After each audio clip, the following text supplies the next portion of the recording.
Mayudamo Soma Chaturgamayo Mriturma Mitangamayo Amira Bidmayedi Amira Bidmayedi Satyo Barashiva Sunchunde Shamji Bindu এবং বীরভূমবাসী উপস্থিত আজ এই সনাতন ধর্মসভার প্রাঙ্গণে আজ ভারত সেবাশ্রম সংঘের থেকে বীরভূমে বৈদিক শান্তিযজ্ঞ আয়োজন করা হয়েছে। স্বামীজিরা এখানে এসেছেন, বৈদিক শান্তিযজ্ঞ হবে। বীরভূমবাসী সবাই শান্তি কামনার্থে, তাই সবার কাছে আবেদন রইল সবাই স্বতঃস্ফূর্তভাবে এই যজ্ঞে এবং বিরাটভাবক আলোতে উপস্থিত থেকে উপভোগ করবে। আমি স্বামী ডক্টর জ্ঞানানন্দজি এই সংঘের প্রচার পার্টির প্রধান, ওনাকে আমন্ত্রণ জানাচ্ছি যে অল্প প্রবচন করে তারপর বৈদিক শান্তিযজ্ঞ সবার জন্য শুরু করবেন। ধন্যবাদ।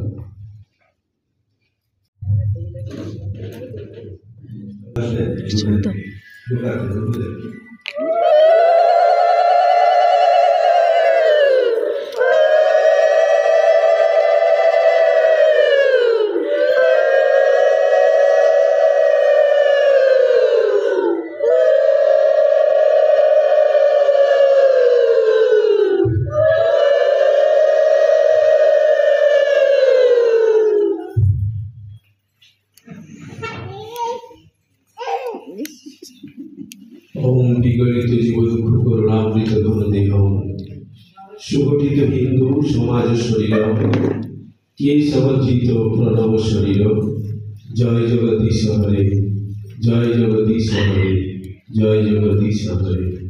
অমাহিত কিং প্রেম ঘন দিব্য মূর্তি আচার্য তমেব মাতা চ পিতা তমেব বন্ধুশ্চ সখা তমেব বিদ্যা দ্রবিণাং তমেব সর্বং মম দেব দেব তমেব সর্বং মম দেব দেব। মঞ্চ উপবিষ্ট সন্ন্যাসী বৃন্দের চরণে প্রণাম। আমার সমগ্র বিষ্ণুনাথ মণ্ডলী সবাইকে আমার নমস্কার শ্রদ্ধা জানাই।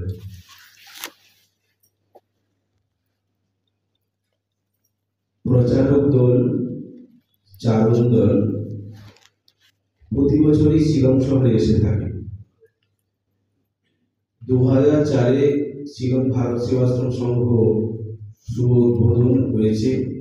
2004 থেকে 2025 21 বছর ধরে আশ্রম এখানে পরিচালিত হচ্ছে।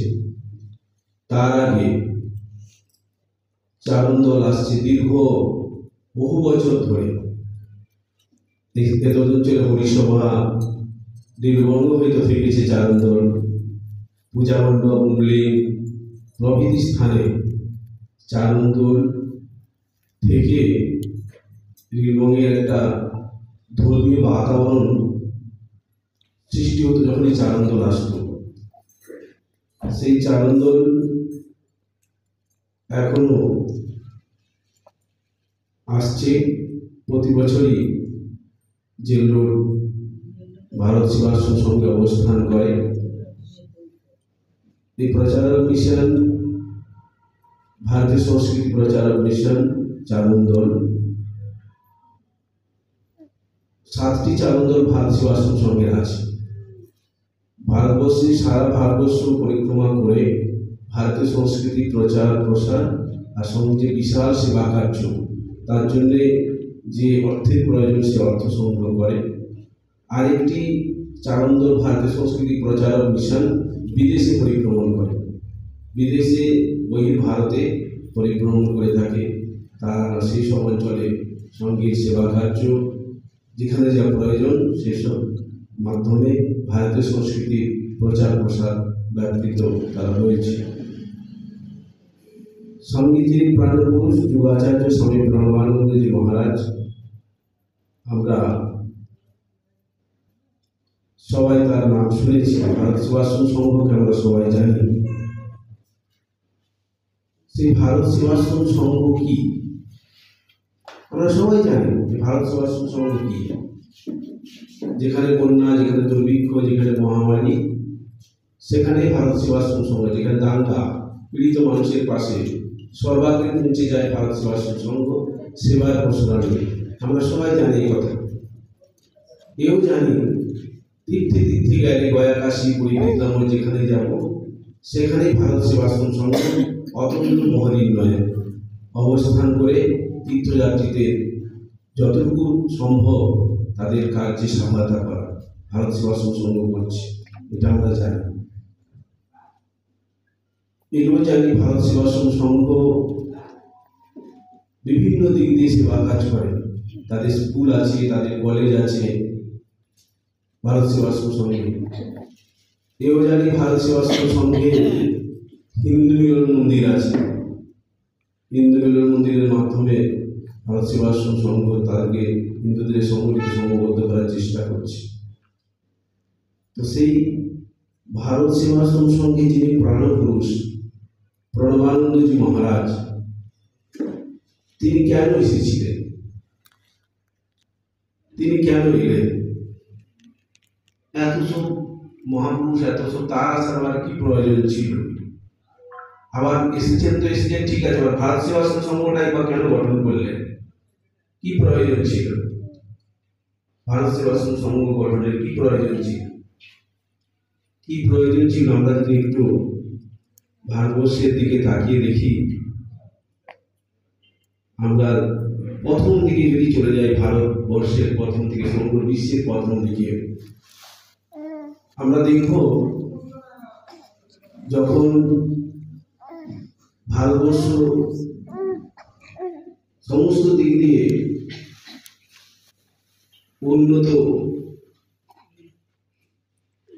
ভাবে সমগ্র বিশ্বকে পথ দেখাচ্ছে, যেসব দেশকে আমরা বলি পূজা করি, তাদের আদর্শকে গ্রহণ করছি আমাদের আদর্শ ভুলে গিয়ে, ইউরোপীয় দেশগুলো আমাদের আদর্শ ভুলে তাদের আদর্শকে আমরা এখন গ্রহণ করছি। সেই সব দেশগুলো তখন কি ছিল? সেই সব দেশগুলো কোনো সংস্কৃতি ছিল না, সেই সব দেশে কোনো কালচার ছিল না, তারা পোশাক পরতে জানতো না, তাদের খাবার ছিল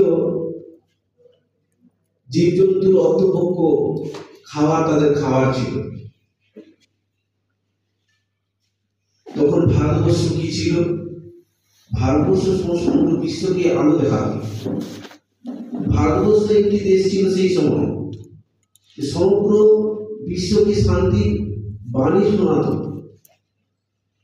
ভারতবর্ষ সেই দেশ ছিল। সেই সব দেশগুলো আস্তে আস্তে তাদের বিবর্তনের মাধ্যমে, আমরা সবাই জানি তাদের বিবর্তন, অস্ত্র যুগ, লৌহ যুগ, তাম্র যুগ, তারপরে স্বর্ণ যুগ।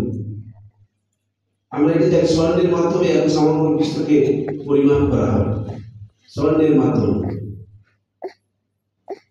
কিন্তু ভারতবর্ষ কি তাই? ভারতবর্ষ কি কোনো এই ম্যাটেরিয়ালিস্টিক জিনিস দিয়ে ভারতবর্ষকে পরিমাপ করা হয়? ভারতবর্ষের সাংস্কৃতিক ধারাকে, ধর্মীয় ধারাকে, তার চেতনাকে ম্যাটেরিয়ালিস্টিক দিতে পরিমাপ করা হয়? ভারতবর্ষে কি কোনদিন আমরা শুনেছি যে ভারতবর্ষে প্রস্তর যুগ, ভারতবর্ষে লৌহ যুগ, ভারতবর্ষে তাম্র যুগ, ভারতবর্ষে স্বর্ণ যুগ? আমরা কোনদিন শুনেছি? আমরা ছোট থেকে জেনেছি ভারতবর্ষে 4টি যুগ। কি যুগ? না সত্য, ত্রেতা, দ্বাপর, কলি। আমরা ছোট থেকে শুনেছি। ভারতবর্ষে এইসব ম্যাটেরিয়ালিস্টিক নয়, লৌহ, তামা, প্রস্তর, সোনা দিয়ে ভারতবর্ষকে পরিমাপ করা হয় না। ভারতবর্ষকে এইগুলি দিক দিয়ে পরিমাপ করা হয় না। ভারতবর্ষকে হয় কি এই দিক দিয়ে পরিমাপ করা হয় না। তো আমরা কি সত্য, ত্রেতা, দ্বাপর, কলি দিকে ভারতবর্ষের তার অগ্রগতির ধারা, প্রবাহমান ধারা, তার ধর্ম, সংস্কৃতি, আধ্যাত্মিকতা, সমস্ত কিছু, শিল্পনীতি, রাষ্ট্রনীতি, সমাজনীতি, অর্থনীতি, তার যে প্রবাহিত ধারা, সেটি কিন্তু সত্য, ত্রেতা, দ্বাপর, তারপরে কলিতে অবস্থান করছে। তো কিভাবে তার ধারাটা এগিয়ে আসছে? কিভাবে তার ধারাটা এগিয়ে আসছে? গুরু মহারাজ প্রণবানন্দজি মহারাজ তিনি বললেন, জড়বাদকে যে দেশ চরমবাদ বলে ধরিয়াছে, এদেশ নয়, এদেশ চাই নীতি, ধর্ম, আধ্যাত্মিকতা। বলছি জড়বাদকে যে দেশ জড়বাদ বলে ফেলেছে সে দেশ নয়, এদেশ চায় নীতি, ধর্ম, আধ্যাত্মিকতা। আমরা এই তিনটা জিনিস কিন্তু ভুলে গেছি। সব আমাদের আছে, নীতি, ধর্ম আর আধ্যাত্মিকতা। আমরা ধর্ম ধর্ম ধর্ম ধর্ম বলি, কিন্তু আমরা কে ধর্মের প্রকৃত তত্ত্ব রহস্য বুঝি? কতজন বুঝি? কতজন বুঝি? বোঝার চেষ্টা করি, চেষ্টাও খুব কম লোকই করি। যদি আমরা সত্যযুগে দেখি, সত্যযুগে সব সত্য স্বরূপ ছিল, সব ভগবত স্বরূপ ছিল, সব সত্য স্বরূপ ছিল। ব্রহ্মার থেকে সৃষ্টি হলো, সৃষ্টির মাধ্যমে সনন্দন, সনত কুমার, আমরা জানি 4টি সন্তান হল ব্রহ্মার থেকে। তার থেকে সমস্ত জগতের আস্তে আস্তে সৃষ্টি হচ্ছে। ভগবান বিষ্ণু সেই শক্তি প্রদান করলেন। তারপরে ত্রেতাতে এলেন কে? কে এলেন ত্রেতাতে? বলুন মায়েরা, বলুন, আমাদের ঘরোয়া পরিবেশ। ত্রেতাতে রামচন্দ্র ভগবান এলেন। রামচন্দ্র তিনি কি সুদেশে ধর্ম ধর্ম ধর্ম করে গেলেন? ধর্ম ধর্ম ধর্ম করলেন? তিনি ধর্ম ধর্ম করলেন, সাথে সাথে কি করলেন না, সেই ধর্ম ভিত্তিতে রাষ্ট্রকে গঠন করলেন। তার নাম কি? রাম রাজত্ব, রাম রাষ্ট্র। রাম রাষ্ট্র তিনি করলেন। কি সে রাম রাষ্ট্র বলতে গিয়ে তিনি কি শুধু কি সবাইকে প্রেম দান করে গেছেন? সবকে প্রেম দান করে গেছেন তিনি? যেখানে যা প্রয়োজন তাই প্রকাশ করেছেন তিনি। যেখানে যা প্রয়োজন, তিনি কি নিজের ইচ্ছায় চলেছেন? নিজের ইচ্ছায় চলেননি, তিনি একটি ঋষির ইচ্ছাতে চলেছেন। ঋষিকে সামনে রেখে তাকে গুরুর আসনে বসিয়ে তার নির্দেশিত পথে চলেছে। এই ভারতবর্ষের যে আধ্যাত্মিক প্রবহন ধারাটা, দেখুন, ধর্মকে বাদ দিয়ে সে রাষ্ট্র পরিচালনা করে না। রামচন্দ্র ভগবানকে লক্ষ্য করুন, তিনি রাম রাষ্ট্র হয়েছে, রাম রাজত্ব হয়েছে। তিনি দেখুন তারকা খুশিকে বধ করছেন। হ্যাঁ, তিনি দেখুন পিতৃসত্য পালন করার জন্য তিনি বনবাসে চলে গেলেন। বনবাসে গেলেন তো শুধু তাই, তিনি দাক্ষিণাত্যের দিকে চলে গেলেন। গিয়ে কি করছেন? তিনি গোপ চণ্ডালকে সংস্কৃতির আবরণে আবরিত করছেন, আর্য সংস্কৃতির আবরণে আবরিত করছেন গোপ চণ্ডালকে। মাতা শবরীকে তিনি উদ্ধার করছেন। আদিবাসী মহিলা, তাকে অমৃতের ছোঁয়া প্রদান করছেন। যে অমৃত কি, আদিবাসী মহিলা কিন্তু প্রদান করছেন। তিনি দেখেন বাল্য জাতির সাথে মিলে কি করছেন? যিনি দুর্বৃত্ত, দুরাচারী, তাকে বধ করছেন। কে তাকে বধ করলেন? বাল্য জাতির সাথে মিলে গিয়ে কাকে বধ করলেন? হ্যাঁ, বালিকে বধ করলেন। বালিকে কেন বধ করলেন? না, সুগ্রীবের পত্নীকে হরণ করে নিয়ে গেছে। নিজের ভাইয়ের মুখে দুরাচারী, ব্যভিচারী, সমাজে বেঁচে থাকার যোগ্য নয়, তাকে বধ করছে। সমাজে বেঁচে থাকার যোগ্য নয় সে। নিজের ভাইয়ের পত্নীকে নিয়ে গেছে, ভাইকে বিতাড়িত করেছে, ঘর থেকে তাড়িয়ে দিয়েছে, রাজত্ব থেকে তাড়িয়ে দিয়েছে।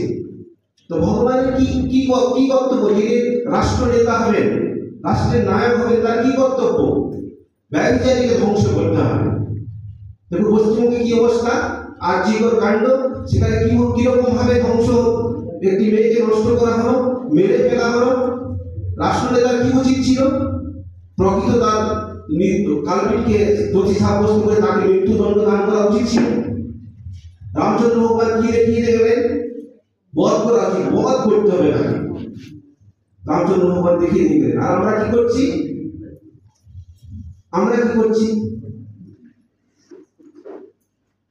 ভাইয়ের প্রতি প্রেম, কিরকম ভাইয়ের প্রতি প্রেম হওয়া দরকার? তিনি মুনি আশ্রমে গেছেন, ব্রহ্মচারী বেশ, পায়ে কিছু নেই, গায়ে কিছু নেই, কিচ্ছু নেই। তিনি গিয়ে মুনিকে বলছেন যে বনের যিনি মাতা, সেই মাতা দেবীকে বলছেন, মা আমার একটি আপনার কাছে প্রার্থনা। বনদেবীকে বলছে কি প্রার্থনা বলো? যে আমি যে রাস্তা দিয়ে এসেছি ওই রাস্তার অনেক কাঁটা আছে, ওই কাঁটাগুলোকে তুমি সরিয়ে দাও। বলছে কেন? বলছে কেন? বলছে তুমি যে কাঁটা ওইটা দিয়ে তুমি চলে এসেছো, তোমার তো কাঁটা সরানোর তোমার তো প্রয়োজন নেই। বলছে ওই পথে আমার ভাই ভরত আসবে, ভরত আমার খুঁজতে আসবে, আমি ভরতকে চিনি, ভরত আসবে। বলছে তোমার ভাই কি এতই ঠুন করে একটু পায়ে কাঁটা দিতে যাবে তার জন্য কষ্ট পাবে? বলছে না, ভরত আমার কোন ঠুন নয়, ভরত আমার তেজস্বী। বলছে তাহলে তুই কেন বলছো এই কথা? বলছে ভরতের হৃদয় কাঁদবে। বলছে কেন কাঁদবে? না, আমার দাদা এই রাস্তা দিয়ে গেছে খালি পায়ে, সেই দাদার পায়ে কাঁটা উঠেছে, এর জন্য সে পক্ষে তার হৃদয় ভেঙে যাবে। ভাই ভাইকে কিভাবে চেনে, ভাই ভাইকে কিরকম ভাবে চেনে। আজকে দিন আমাদের একটু চিন্তা করতে হবে। আমরা রামায়ণ পড়ি, মহাভারত পড়ি, হ্যাঁ, তো রাম বলছে ভাইকে কিভাবে চিনতে হয়, প্রত্যেক ভাই ভাইয়ের সাথে কেমন সম্পর্ক থাকতে হয়। বলছে আমার আত্মীয়, আত্মার আত্মীয়। আত্মা কি? আত্মা কি? গীতা বলছে অদেজয়ম অদাজয়ম অক্লিত দশপুষ্প বলছো নিত্য সর্বগত স্থান অচল সনাতন। আত্মা হচ্ছে সনাতন, সবার মধ্যে বিরাজমান। অনুভব যদি করি তাহলে একটু বিদ্বেষ আসবে না। সবার মধ্যে রামচন্দ্র ভগবান তিনি দেখিয়ে দিচ্ছেন যে ভাই ভাই প্রেম কাকে বলে, ভাই ভাই প্রেম কাকে বলে। সেই রামচন্দ্র ভগবান তিনি বানরদেরকে সংগঠিত করে কি করলেন আমরা সবাই জানি। সীতামাকে উদ্ধার করলেন, রাবণকে বধ করলেন, বধ করে তিনি ফিরে এলেন। আমরা যদি লক্ষ্য করি তিনি কি করলেন, এখনকার রাজাদেরকে, এখনকার যারা রাষ্ট্র যাদেরকে আমরা বলি বিশাল মহান, যাদেরকে আমরা মাথা নত করি, হ্যাঁ, রাশিয়া আমেরিকা, তাদের দিকে যদি তাকিয়ে দেখি, যদি তাদেরকে মাথা নত করি আমরা, তাদের দিকে তাকিয়ে দেখি তারা কি রামচন্দ্রের মতো হতে পেরেছে? ভারতীয় আদর্শের মতো হতে পেরেছে? রামচন্দ্র কি করলেন? রামচন্দ্র বালিকে বধ করলেন, বধ করে সেখানে রাজত্বটা তিনি নিয়ে নিতে পারতেন। ওই বালির রাজত্বটা রামচন্দ্র অনায়াসে নিতে পারতেন, কিন্তু তিনি নিয়েছেন, নেননি। কাকে বসালেন? সুগ্রীবকে বসালেন। ওখানকার যে ধর্মীয় বাতাবরণ, যে ভারতীয় সংস্কৃতি, আর্য সংস্কৃতি প্রত্যেকটি মানুষের মধ্যে প্রতিষ্ঠা করে দিলেন। প্রতিষ্ঠা করে সেখানকার মানুষরা সেইভাবে ভাবান্বিত হয়ে যাতে বেঁচে থাকতে পারে সুন্দরভাবে। এটাই রাম রাজত্ব। তিনি রাবণকে বধ করলেন, মাসিটাকে উদ্ধার করলেন। তিনি ইচ্ছা করলে সেখানকার অধিপতি হতে পারতেন, পুরো সেখানটা দখল করে নিতে পারতেন। তিনি কি সেখানে রাজত্ব করলেন? করলেন না। তিনি সে কাকে বসালেন? বিভীষণকে বসালেন, বিভীষণকে বসিয়ে দিলেন। কিন্তু বিদেশিরা তারা কি করে? একের পর এক দেশকে লুণ্ঠন করেছে। এটি ভারতীয় সংস্কৃতি, ভারতীয় সংস্কৃতি, ভারতীয় আধ্যাত্মিক ধারা। এটি কাউকে লুণ্ঠন করতে শেখায় না, কাউকে গ্রাস করতে শেখায় না, সবাইকে নিয়ে চলতে শেখায়। এটি ভারতীয় ধর্ম সংস্কৃতি। আজকে এটারই আমাদের প্রয়োজন, এটাই আমাদের অভাব হয়ে গেছে। আর যদি ভারতে শান্তি ফিরাতে হয়, ভারতে যদি শান্তি ফিরাতে হয়, আজকে কিন্তু চাকরি অশান্ত, অশান্ত ভারত যেদিকে তাকাবেন অশান্ত, সে অশান্তি থেকে যদি শান্তিতে আসতে হয়, এই ভারতীয় সংস্কৃতি, ভারতীয় আধ্যাত্মিকতাকে প্রত্যেকটি ক্ষেত্রে প্রয়োগ করতে হবে, প্রত্যেকটি ক্ষেত্রে প্রয়োগ করতে হবে। তা নাহলে কিন্তু শান্তি ফিরবে না। আমরা যতই চেষ্টা করি, ধর্মভিত্তিক রাষ্ট্র যদি না পরিচালিত হয়, সেটা হবে না, সুন্দর হতে পারে না। সেখানে একদিন দুদিন ঠিক থাকবে, তিন দিনের দিন বা মাথা ছাড়াতে উঠবে, সাম্প্রদায়িক মনোভাব মাথা ছাড়াতে উঠবে। আমরা দেখি শ্রীকৃষ্ণ ভগবানের দিকে যদি যাই দেখতে পাবো, তারপরে শ্রীকৃষ্ণ ভগবান তিনি এলেন, তিনি এসে কি করলেন? তিনি এসে ছোট্ট থেকে তিনি কি করলেন? তিনি প্রথমে দেখলো বাচ্চা শিশু, তিনি তার কাকে বধ করলেন?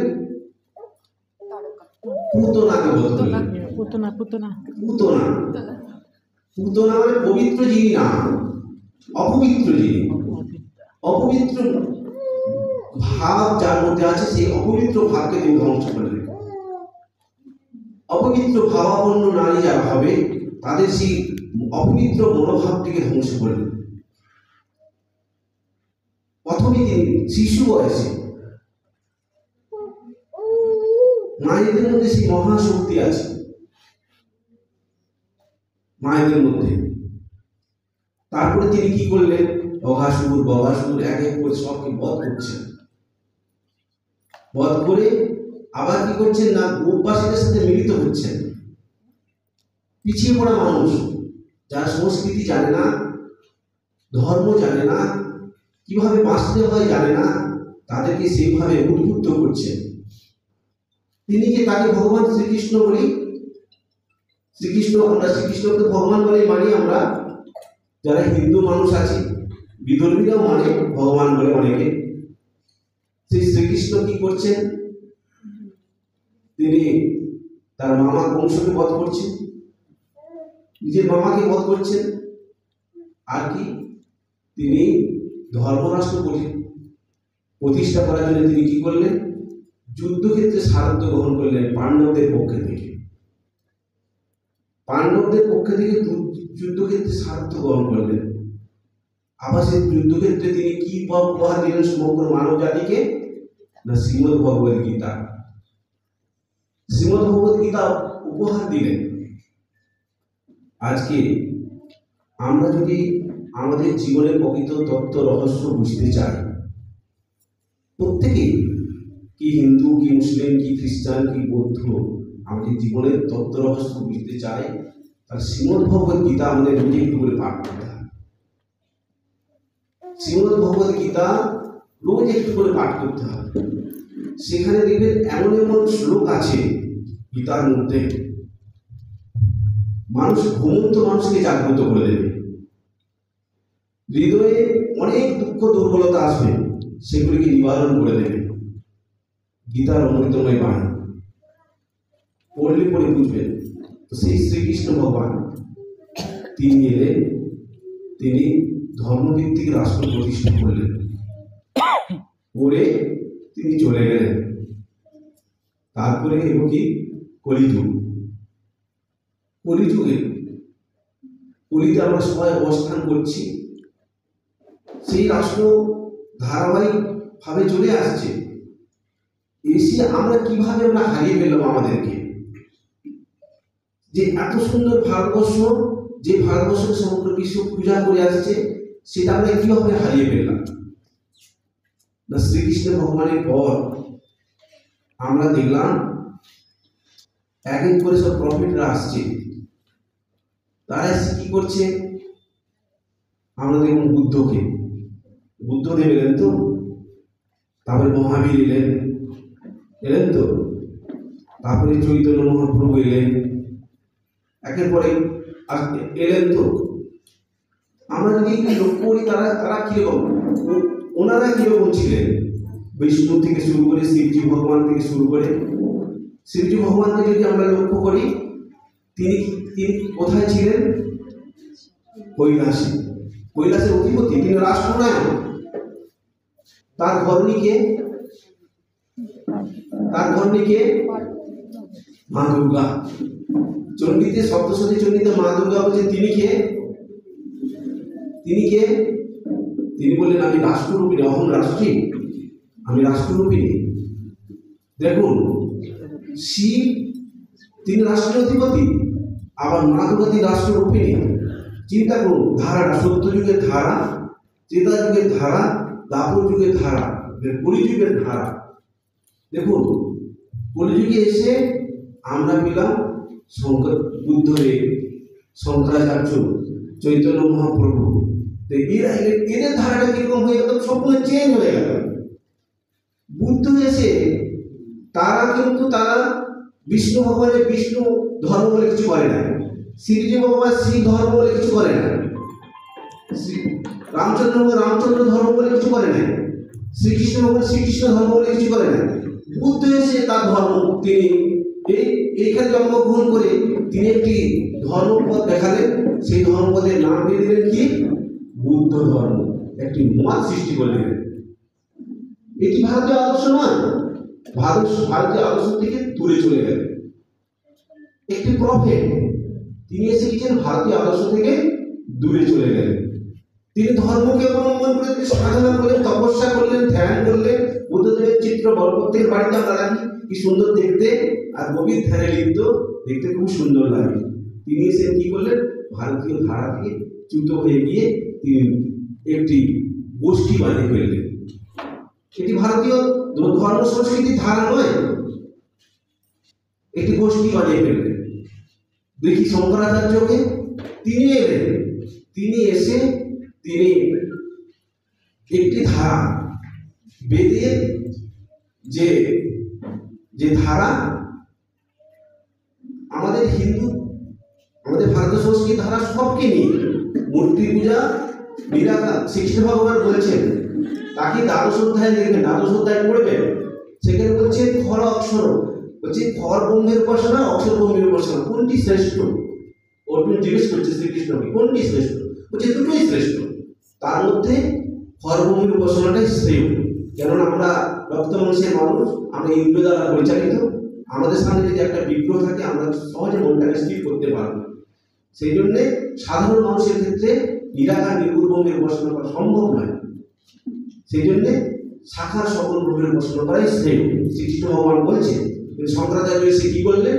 না, ওই ধারাটাকে বদলে দিলেন, ওই ধারাটাকে বদলে দিলেন, যে নির্গুণ নিরাকার ব্রহ্মের ধারাকে প্রতিষ্ঠা করার চেষ্টা করলেন। তারপরে কি এলেন? মহাবীর জৈন, তিনি সেই ধারা যেই ধর্ম অন্যদিকে চলে গেলেন। আবার দেখি চৈতন্য মহাপ্রভু, তিনি এসে তিনি বৈরাগ্যকে অবলম্বন করে একটি ধারা দিকে চলে গেলেন। তো এর ফলে আমাদের কি হলো? আমাদের কি ক্ষতিটা হলো? এটা তো এসে আমাদের কি ক্ষতি হলো? না, আমরা আমাদের ধর্মভিত্তিক যে আমাদের চিন্তাধারা আমরা একত্রিত ছিলাম, সেটা আমাদের দুর্বল হয়ে গেল। সেই দুর্বলতার সুযোগ নিল কারা? বিধর্মীরা। ওই সব দেশে যেসব ওই যে যারা ইট, পাথর, লোহা, তাম্রকে অবলম্বন করে যাদের জীবন, তাদের যে ধর্ম, তাদের কি হবে? পাথরের ধর্ম হবে। পাথরের ধর্ম কি? অপরকে পাথর মারলে পরে কি হবে? ফাটবে, কাটবে, রক্ত পড়বে। লোহা মারলে কি হবে? ফাটবে, কাটবে, রক্ত পড়বে। তাদের ধর্ম সেটাই। তারা এলো, এসে গ্রাস করলো ভারতবর্ষকে, এসে দেখলো তো এই তো দারুণ দেশ, এখানে তো দারুণ ব্যবস্থা। এখানে একের এক লুণ্ঠন করতে শুরু করলো, একের পর এক লুণ্ঠন করতে শুরু করলো। এসে সব সুন্দর পাঠান মোগল এলো, 800 বছর ধরে রাজত্ব করলো, করে আমরা তো সমস্ত কিছু আমাদেরকে ভুলিয়ে দিচ্ছে। এক এক ধারা আমরা গ্রহণ করতে পারছি না ওটাকে। বুদ্ধদেব বলল সব সন্ন্যাসী হয়ে যাও, সবার দ্বারা সন্ন্যাসী হওয়া সম্ভব? সেই ধারাকে কেউ গ্রহণ করতে পারছে না। এসে ভারতবর্ষ দুর্বল হয়ে গেল, দুর্বল ভারতবর্ষকে গ্রাস করে নিল। তারপর ব্রিটিশ এলো, ব্রিটিশ এসে দেখলো আরে চিড়িয়া, সোনার চিড়িয়া, এখানে দারুণ ভাবে রাজত্ব করতে হবে। তা কিভাবে রাজত্ব কায়েম করা যায়? কিভাবে কায়েম করা যায়? ব্রিটিশ গভর্নমেন্ট তারা একটা পাঠালো, একটা মন্ডলী পাঠালো, যে দেখো কিভাবে ভারতবর্ষে ভালোভাবে রাজত্ব করা যায়। তো তারা এসে দেখলো রাজত্ব করা যাবে, কিন্তু এদের একটা দারুণ একটা শক্তি আছে। সেই শক্তি কি? না, এরা গুরুকুলের উপর নির্ভরশীল।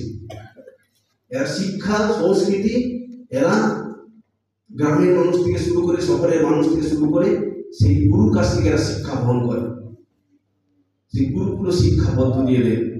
তো সেইটাকে যদি ধ্বংস করে দেওয়া যায়, অর্থাৎ সংস্কৃতি থেকে যদি আলাদা করে দেওয়া যায়, তাহলে এদেরকে রাজত্ব করা যাবে, এদেরকে দাস বানিয়ে রাখা যাবে, দাস বানিয়ে রাখা যাবে। তখন তারা এসে ইংরাজি শিক্ষা ব্যাপকভাবে শুরু করে দিল। কেরানি শিক্ষা আমরা সবাই জানি, ইংরেজি শিক্ষা শুরু করে দিল। দিয়ে কি করলো? না, লর্ড বেকের এসে বেকের শিক্ষা পদ্ধতি 1835 সালে 1835 সালে ভারতবর্ষ ধর্মের দেশ, ধর্মকে অবলম্বন করে ভারতবর্ষ পরিচালিত, রক্ষিত ধর্মকে অবলম্বন করে যুগ যুগ ধরে। তো সেই 1836 সালে কে এলেন? কার আবির্ভাব হলো?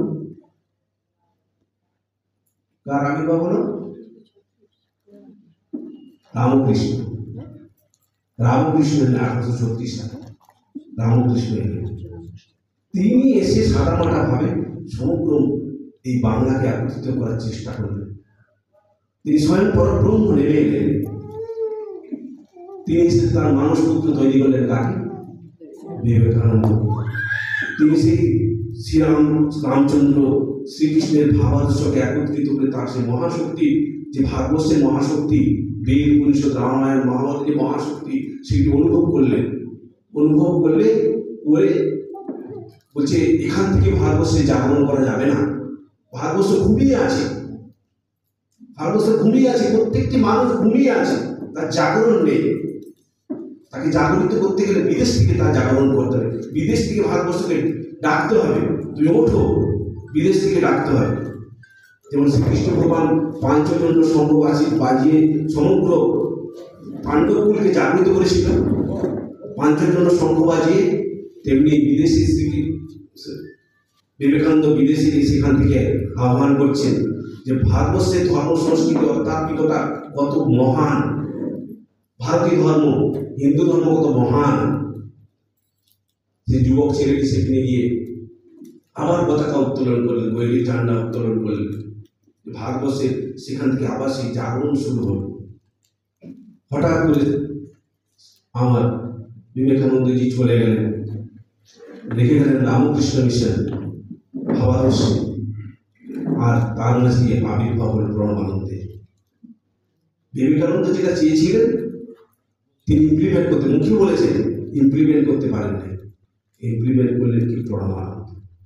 তিনি এলে 1896 সালের 29 জানুয়ারি পুরী যুগাচার্য মাঘী পূর্ণিমা তিথিতে তিনি আবির্ভাব। স্বয়ং শিব তিনি নেমে এলেন, কঠোর তপস্যা সাধনা করলেন, কঠোর তপস্যা করছেন, জঙ্গলে বসে, গভীর জঙ্গলে বসে কঠোর তপস্যা করছেন। তপস্যা সাধনার দ্বারা তিনি সিদ্ধি লাভ করলেন। সিদ্ধি লাভের পরে তার শ্রীমুখের প্রথম বাণী ছিল, এই যুগ মহাজাগরণের যুগ, এই যুগ মহামিলনের যুগ, এই যুগ মহাসম্বন্ধের মহাভক্তির যুগ। তিনি বললেন ভারত আবার জাগবে, ভারত আবার উঠবে, ভারত আবার জগৎগুরুর বর্ণ আসন প্রবেশ করবে। এই সিদ্ধ বাণী, এই দৈবী বাণীকে বাস্তব রূপ দান করার জন্য তিনি ধর্মচক্র কর্মচক্র সুনামধন্য ভারত সেবাশ্রমের প্রতিষ্ঠা করলেন। তার উদ্দেশ্য কি ছিল আমরা সবাই জানি। ভারত প্রথমেই বলেছিলাম ভারত সেবাশ্রম সংঘ মানে জনসেবা, ভারত সেবাশ্রম সংঘ মানে তীর্থ সংস্কার, ভারত সেবাশ্রম সংঘ মানে শিক্ষা বিস্তার, ভারত সেবাশ্রম সংঘ মানে হিন্দু মূল্যবোধী সংগঠন। কিন্তু তার মূলে কি? এত সব চিন্তা, এত ধারার মধ্যে মূলে কি? না, ভারতের সনাতন আধ্যাত্মিক নৈতিক আদর্শ সাধনা এবং সদাচারের যুগোপযোগী ভিত্তিতে জাতির পুনর্গঠন করা। সেই যে ভারতবর্ষ, যে ভারতবর্ষের প্রগতিশীল ধারা সমগ্র বিশ্বকে মানবজাতিকে পুষ্ট করত, সেই ধারার পুনর্জাগরণ করার জন্য প্রণবানন্দের আবির্ভাব।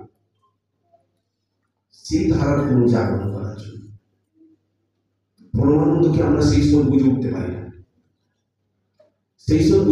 না, যে প্রণবানন্দ তিনি এলেন, তার হিন্দু মিলনদিন আন্দোলন করলেন। তখন মুসলিম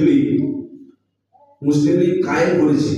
মহাত্মা গান্ধী তিনি কিন্তু রামকৃষ্ণ বিবেকানন্দের ভাবাদর্শ উদ্বুদ্ধ। মহাত্মা গান্ধী সেই জন্য তিনি দেখেন একটি কাপড় পরছেন, মাথায় চুল নেই, একটি লাঠি নিয়ে হাঁটির উপরে কাপড় নিয়ে তিনি ঘুরছেন দেশ মাতাকে শৃঙ্খলমুক্ত করার জন্য। কিন্তু মুসলিম লীগের ধার ছুরি এসে তার মাঝে মাঝে তার ত্যাগ ভাবাদর্শকে ছুরি মেরে তার আদর্শ থেকে চ্যুত করে দিচ্ছে। লক্ষ্য করবেন আজকে মহাত্মা গান্ধী খুন হয়েছেন, তার মূলে কিন্তু মুসলিম লীগ। তাকে খুন করা হয়েছে তার যে ডিসিশনগুলো ভুল ছিল, যা ডিসিশন নিয়েছে একেবারে ভুল ডিসিশন নিয়েছে, তার জন্য ভারতবর্ষ এত দুর্বল হয়ে গেছে। ভারতবর্ষ স্বাধীনতা পেয়ে ভারতবর্ষ দুর্বল হয়ে গেছে তার ডিসিশনের জন্য। এমন ডিসিশন নিয়েছে তার জন্য তাকে বধ করতে হয়েছে। বাংলাতে একটি এমন একটি যে ওকে পদ না করলে বাংলা শান্ত হবে না। একের পর এক যা ডিসিশন নিচ্ছে সেই ডিসিশন কিন্তু ভয়ঙ্কর। বাংলা আর বাংলা থাকবে না। যেমন তাকে মহাত্মা গান্ধী বধ করেছিল, যদি একেও বধ করতে হবে, তার মানে কিন্তু বাংলা আর থাকবে না, বাংলা আর থাকবে না। এই যদি বেঁচে থাকে বাংলা আর থাকবে না। মহাত্মা গান্ধী সেই স্বাধীন ভারতবর্ষে, পরাধীন ভারতবর্ষে তিনি অনেক চেষ্টা করেছিলেন, কিন্তু জওহরলাল নেহরু মুসলিম লীগের মাধ্যমে একের পর এক জিন্না, একের পর এক যে ডিসিশনগুলো 14 দফা দাবির মাধ্যমে কি করে দিন ভারতবর্ষ স্বাধীন হলো, কিন্তু ভারতবর্ষটা টুকরো হয়ে গেল, ধর্মভিত্তিতে টুকরো হয়ে গেল ভারতবর্ষ। ওইটা শ্রী রমেশচন্দ্র মজুমদার তিনি মেদিনীপুরে একটা ধর্মসভাতে গিয়ে বলছিলেন, দেখুন আমরা যদি প্রণবানন্দজিকে যদি চিন্তাম, তিনি যে সময় আহ্বান করেছিলেন জাতি গঠনের জন্যে, হিন্দু জাতি গঠনের জন্যে, শ্রীরামচন্দ্রের রাজত্ব, শ্রীকৃষ্ণের যে ধর্মভিত্তিক রাষ্ট্র তিনি গঠন করার জন্য যে আহ্বান করেছিলেন, আমরা যদি তাকে, আমার ব্যাকডেটে বলে তাকে এড়িয়ে গেছিলাম, কিন্তু যদি তাকে আমরা সেই সময় গ্রহণ করে ফেলতাম 1939 সালে, 38 সালে, 37 সালে যদি আমরা গ্রহণ করতাম প্রণবানন্দকে, তাহলে ভারতবর্ষটা টুকরো হয়ে যেত, ভারতবর্ষটা টুকরো হয়ে যেত না। তিনি আহ্বান করেছিলেন হিন্দুদের সংঘবদ্ধ হওয়ার জন্য। বিবেকানন্দকে বলা হয়েছে তুমি ভারতবর্ষ পরাধীন, তুমি ভারতমাতার এত জয়গান করে যে ভারতবর্ষ মাতা পরাধীন, তাকে তুমি কি চিন্তা করছো? বলছে ভারতবর্ষকে আমি এক্ষুনি স্বাধীন করে দেবো, সেই স্বাধীনতা রক্ষা করবে সে মানুষ হয়ে, সে মানুষ হয়ে সেই ধারাকে রক্ষা করবে। তো সেই প্রণবানন্দজি মহারাজ তিনি শ্যামাপ্রসাদ মুখার্জিকে রাজনীতিতে নিয়ে এলেন। রাজনীতিতে তিনি তো স্বয়ং ভগবান, তিনি দেখতে পাচ্ছেন যে ভবিষ্যৎ ভারতবর্ষ কোন দিকে যাবে, তাকে রক্ষা করার জন্য একটা শক্তির প্রয়োজন, সন্ন্যাসীরা রাজনীতি করবে না। তাকে শ্যামাপ্রসাদ মুখার্জি তিনি শিক্ষাবিদ ছিলেন, তাকে নিয়ে এলেন রাজনীতিতে, তিনি জনসংঘ গঠন করলেন। সেই জনসংঘ এখন বিজেপি দল, আজকে যে কিছু যেটুকু শান্তির বার্তা আহ্বান আমরা পাচ্ছি, তার ফলে কি আছে বুঝতে পারছি, যে পরমানন্দজির ভাবাদর্শ যদি আমরা গ্রহণ করি, তাহলে আমরা আবার সেই ভারতবর্ষ, আমরা যে ভারতবর্ষ সমগ্র বিশ্ব প্রণাম করতো, পূজা করতো, সেই ভারতবর্ষ আমরা ফিরে পাবো। সেই পরমানন্দজিকে গ্রহণ করতে হবে, রামকৃষ্ণ মিশনকে সেই ভাবধারা, বিবেকানন্দের ভাবধারার উদ্বুদ্ধ হয়ে আবার কাজ করতে হবে। তাহলে দেখবেন ভারতবর্ষ আবার ধর্মভিত্তিতে রাষ্ট্র তৈরি হয়ে ভারতবর্ষ সমগ্র বিশ্বকে আলো দেখাবে। আমরা সেই আশায় সবসময় প্রত্যাশায় আমরা সবাই বেঁচে আছি, উদ্বুদ্ধ আমরা সবাই সন্ন্যাসী, আপনারা সেই সঙ্গে সাথে যুক্ত হয়েছেন, আজকে সেই সঙ্গে অনুষ্ঠানে সবাই উপস্থিত হয়েছেন। আপনারা সবাই ভালো থাকুন, সুস্থ থাকুন। ওম শান্তি শান্তি শান্তি। সবাই বলুন গুরু মহারাজ কি, ভারত সেবাশ্রম সংঘ কি, সনাতন হিন্দু ধর্ম কি, বৈদিক ভারত কি, ভারত মাতা কি, গুরু মহারাজ কি। এখন যোগ শুরু।